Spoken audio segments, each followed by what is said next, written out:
Ground zero में बात करेंगे आपके जिले की हर छोटी बड़ी खबर की। चलिए शुरुआत करते हैं अयोध्या से। खबर है जहां पर सपा सांसद अवधेश प्रसाद और बेटा अजीत प्रसाद अयोध्या पहुंचे हैं। मिल्कीपुर विधानसभा उपचुनाव में प्रत्याशी हैं अजीत प्रसाद और प्रत्याशी अजीत प्रसाद दिल्ली से अयोध्या एयरपोर्ट पहुंचे हुए हैं। सपा कार्यकर्ताओं ने उनका स्वागत किया। ये तस्वीरें अयोध्या से।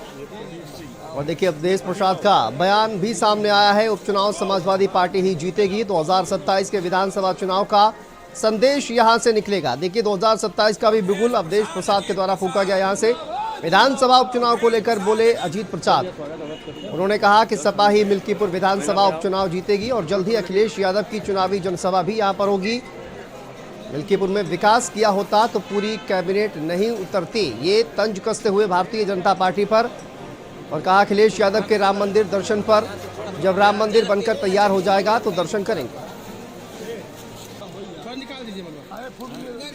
देखिए सपा सांसद अवधेश प्रसाद अयोध्या पहुंचे हुए हैं। उनके साथ में अजीत प्रसाद भी पहुंचे हुए हैं और भारतीय जनता पार्टी पर हमला बोलते हुए नजर आए हैं। यहां पर विकास किया होता तो पूरी कैबिनेट को नहीं उतारना पड़ता। यहीं से माननीय अखिलेश यादव का ये 27 में जो चुनाव होना है, ये मिल्कीपुर का चुनाव इस बात का संकेत देगा कि समाजवादी पार्टी की सरकार माननीय अखिलेश यादव जी के नेतृत्व में, समाजवादी पार्टी इंडिया गठबंधन के नेतृत्व में रास्ता साफ हो जाएगा। मिल्कीपुर से ही 27 में जो चुनाव होना है, समाजवादी पार्टी की शानदार सरकार माननीय अखिलेश यादव जी के नेतृत्व में बनेगी। केंद्र में इनकी तीसरी बार सरकार है और राज्य में दूसरी बार सरकार है। अगर इन्होंने विकास किया होता तो पूरी कैबिनेट जो आज मिल्कीपुर में उतरी है वो नहीं होती और पूरा जिम्मा जो है इस प्रदेश के मुख्यमंत्री योगी आदित्यनाथ ने भी डेरा डाल रखा है। उनको वहाँ पे आने की इतनी ज़रूरत नहीं पड़ती। अब देखिए कल जो है चुनाव की तारीख घोषित हुई है। 5 फरवरी को वोट पड़ेगा, 8 तारीख को गिना जाएगा और उससे पहले अखिलेश यादव जी का कार्यक्रम लगेगा। अभी देखिए मंदिर जो है पूर्णतः बना नहीं है और मैं आपके ही माध्यम से कहना चाहता हूं जब मंदिर पूरी तरीके से बन के कंप्लीट हो जाएगा तो हमारे राष्ट्रीय अध्यक्ष जी वहां पे जरूर जाएंगे। दावा करते हुए न सिर्फ मिल्कीपुर विधानसभा उपचुनाव का बल्कि 2027 का भी बिगुल यहीं पर फूंका गया अवधेश प्रसाद के द्वारा, अजीत प्रसाद के द्वारा। और अपनी जीत का दावा किया गया है अवधेश प्रसाद के द्वारा, अजीत प्रसाद के द्वारा। सपा सांसद अवधेश प्रसाद अयोध्या पहुंचे हुए हैं। देखिए जोरदार स्वागत किया गया है समाजवादी पार्टी के तमाम कार्यकर्ताओं के द्वारा।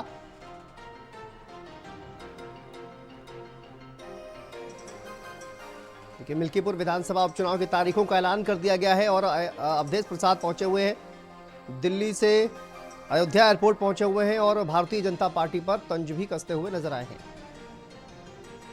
और इसी खबर पर हमारे साथ संवाददाता रूपेश हमारे साथ जुड़ गए हैं। रूपेश, मिल्कीपुर विधानसभा उपचुनाव की तारीखों का ऐलान कर दिया गया है। सांसद अवधेश प्रसाद वहां पर पहुंचे हुए हैं और अजीत प्रसाद भी पहुंचे हुए हैं जो कि प्रत्याशी हैं। क्या जानकारी सामने आ रही है? भारतीय जनता पार्टी पर तंज कसते हुए भी नजर आए। इसमें बात की जाए तो अब चुनाव का ऐलान तो हो चुका है। जैसे 5 फरवरी को यहाँ पर मत पड़ेगा, 8 फरवरी को यहाँ पर जो है इसका रिजल्ट आएगा। उसको लेकर के अगर बात की जाए तो अवधेश प्रसाद जी अपने बेटे के साथ जो इससे दिल्ली से यहाँ पहुंचे थे, बकायदा भव्य यहाँ के जो कार्यकर्ता है उन्होंने बहुत से भव्य स्वागत किया उनका। और इस तरह से बात की जाए तो उन्होंने भाजपा पे तंज भी कसा है कि जिस तरह से भाजपा घबरा गई, डर गई है। उन्होंने जो है यहाँ मंत्री लगा रखे हैं, खुद इसकी कमान जो है यहाँ पर जो है सीएम ने संभाल रखी है। तो देखा जा रहा है कि जिस तरह से उनका ये कहना और आज चुनाव प्रचार में आज से जुड़ जाना बात उन्होंने कही है। यहाँ के लोगों में जिस तरह से अगर बात की जाए तो अभी भाजपा ने अभी प्रत्याशी को चुनाव मैदान में नहीं उतारा है, लेकिन बात किया जाए तो यहाँ कांटे की लड़ाई है भाजपा में और सपा में। उसको देख करके बहुत ही गर्म यहाँ पर माहौल है, यहाँ का हो गया है। और यहाँ के जो नेता हैं बकायदा जो है चुनाव प्रचार में लगे हुए हैं। मेरे साथ देख सकते हैं कुछ लोग यहाँ खड़े भी हैं, उनसे बात भी करेंगे। जिस तरह बात की जाए तो हम इसमें यहाँ पे बिल्कुल सवाल पूछिए। और लगातार ये कहा जा रहा है रूपेश की विकास किया होता तो यहाँ पर कैबिनेट नहीं उतारनी पड़ती। तो ये जनता का क्या कुछ कहना है इस पर? जरा बातचीत करिए और बताइए। कैसा माहौल यहाँ का चल रहा है? यहाँ जनता पूरी तरीके से तैयार है समाजवादी पार्टी को चुनाव जिताने के लिए। विकास के नाम पर, बेरोजगारी के नाम पर, आपसदारी भाईचारा के नाम पर मिल्कीपुर समाजवादी पार्टी को आने वाले 5 तारीख को साइकिल पर बटन दबा करके बहुत बड़े मतों से चुनाव जिताएगी। आप बताइए कैसा माहौल यहाँ का है? माहौल बहुत अच्छा है। यहाँ जब उपचुनाव हुए हैं समाजवादी पार्टी बड़ी जीत के साथ आई है और 2 उपचुनाव हुए हैं अब तक। और दोनों उपचुनाव समाजवादी पार्टी जीती है। सबसे मजबूत सीट है, समाजवादियों को गढ़ रहा है। और यहाँ की जनता सांड के आतंक से और बेरोजगारी के नाम पे, सांड इतने हैं कि लोगों को रात रात खेत रखाना पड़ रहा है इस ठंडी में। उससे निजात पाने के लिए लोग समाजवादी पार्टी के उम्मीदवार अजीत प्रसाद को भारी अंतरों से जिता करके यहाँ से लखनऊ की पंचायत में भेजने का काम करेंगे। इस तरह बात किया जाए तो यहाँ पर जो है, यहाँ की कमान खुद यहाँ पर आपके सीएम ने थमा रखी है और कई बार यहाँ पर आकर बकायदा प्रचार प्रसार भी कर चुके हैं, जिससे देखा जाए 6 मंत्रियों को भी लगाया गया है। अब चुनाव की तारीख का ऐलान भी हो चुका है, तो कैसा माहौल देखते हैं, क्या देखते हैं आप? कोई आए, क्योंकि वोट का बोरा लेके तो कोई आएगा नहीं यहाँ। जो भी है जनता यहीं की वोट देने का काम करेगी। जनता पूरी तरीके से मूड बना चुकी है कि अजीत प्रसाद को जिता करके यहाँ से लखनऊ हम लोग भेजेंगे। अच्छा, आप बताइए कैसा माहौल इस समय है? माहौल बहुत अच्छा है। हम लोग जो है विकास को वोट देंगे। हमारे वहाँ जो है पिछली चुनाव के दरमियान जो है माननीय भाजपा के जो विधायक थे, उनका जो ये हाल था कि हमारे अमानीगंज ब्लॉक से खलिया तक का रोड ऐसी थी कि कोई आ जा नहीं सकता था। और माननीय अवधेश प्रसाद जी ने जैसे विधायक हुए हैं तुरंत रोड उन्होंने बनवाई है। और हमारे खलिया में माननीय मंत्री जी ने अस्पताल बना करके, समाजवादी अखिलेश की देन पे जो है, माननीय अखिलेश यादव जी की देन थी जो खलिया में अस्पताल बना था। और पूरे 5 साल भाजपा के विधायक होते हुए भी अस्पताल चालू नहीं हुआ था। और माननीय मंत्री जी जैसे विधायक हुए हैं वैसे अस्पताल चालू हो गया था और चालू हो गया है और लोगों को सुविधाएं मिल रही हैं वहाँ। हम लोग समाजवादी पार्टी को और अजीत प्रसाद जी को भारी मतों से विजयी बनाएंगे। 6 मंत्री लगाए गए हैं और खुद यहाँ सीएम का समझ रखे हैं। भाई एक बात बताइए, मंत्री जी वोट देंगे? वोट तो यहाँ हमारी जनता देगी। जनता विकास के नाम पे वोट देगी ना, कि मंत्री जी आएंगे 10 दिन के लिए चुनाव देख करके चले जाएंगे। हमारे सुख दुख में कौन रहता है? अजीत प्रसाद रहते हैं, अवधेश प्रसाद रहते हैं। हम लोग अजीत प्रसाद को भारी मतों से विजयी बना करके भेजेंगे। सुन रहे हैं कि यहाँ की जनता जो है, जनार्दन, उनका कहना है कि अब की बार जो है, जिस तरह बात की जाए तो बेटे को सांसद बनाया है, तो बाप पिता को सांसद बनाया तो बेटे को यहाँ का विधायक बनाएंगे। लेकिन बात जो की जाए तो अभी जिस तरह से चुनाव का ऐलान हुआ है, सरगर्मी शुरू हो चुकी है और चुनाव प्रचार भी शुरू हो चुका है। बीजेपी जो है वो परिवारवाद पर भी आरोप लगाती है और जिस तरह से अजीत प्रसाद अब चुनावी मैदान में है, तो क्या इसका भी कोई असर वहां पर दिखाई देगा? लोगों से बातचीत करिए इसको लेकर, क्या कहते हैं जिस तरह बीजेपी आरोप लगाती है। जिस तरह बात की जाए तो इस परिवारवाद भी है, लोग कह रहे हैं, तो उसको असर नहीं पड़ेगा यहाँ पर? कहाँ परिवारवाद का असर है?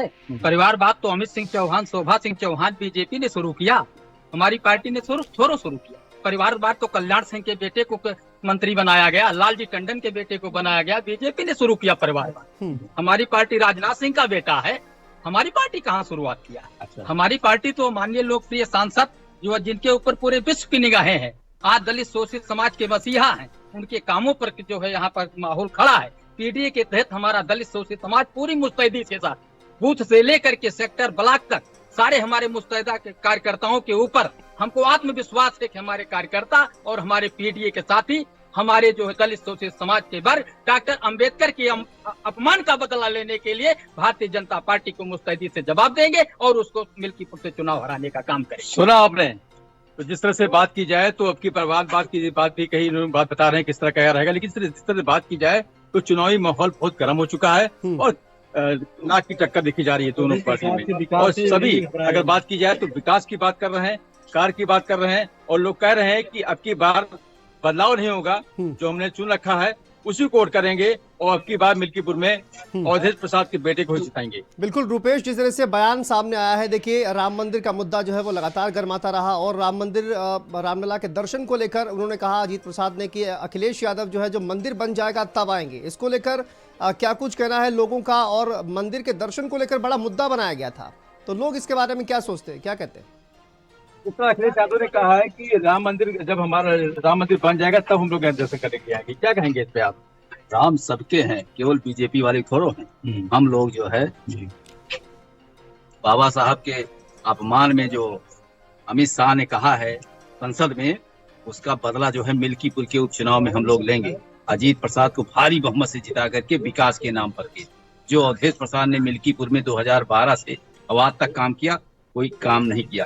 समाजवादी पार्टी एकदम मजबूत है, एकदम तैयार बैठी है और 5 फरवरी को जो है साइकिल का बटन दबा करके अजीत प्रसाद को विधायक बनाएगी बीजेपी को बहुत बुरी तरीका से हराएगी। देखिए, जिस तरह बात की जाए, अजीत प्रसाद ने कहा कि जिस तरह से जब राम मंदिर का निर्माण हो जाएगा तब जो है हम क्या नाम है हम बोल रहे तब यहाँ पर हम दर्शन करने आएंगे। बात अखिलेश यादव के लिए कहा है उन्होंने। अजीत जी, भगवान राम सबके हैं, किसी विशेष पार्टी के लिए नहीं है, वो अब पूरे भारत के हैं, पूरे विश्व के हैं। हम लोग भगवान राम को मानते हैं और आस्था रखते हैं। और मिल्कीपुर चुनाव जो है माननीय अजीत प्रसाद जी 50,000 वोटों से जीतने जा रहे हैं। चलिए ठीक है रुपेश, बहुत शुक्रिया फिलहाल आपका इस तमाम जानकारी, तमाम बातचीत के लिए, लोगों की राय जो है वो जानने के लिए। और देखिए यहाँ पर कहा जाए कि लगातार जो मिल्कीपुर का उपचुनाव है उसको लेकर अब माहौल गर्माता हुआ नजर आ रहा है। चलिए।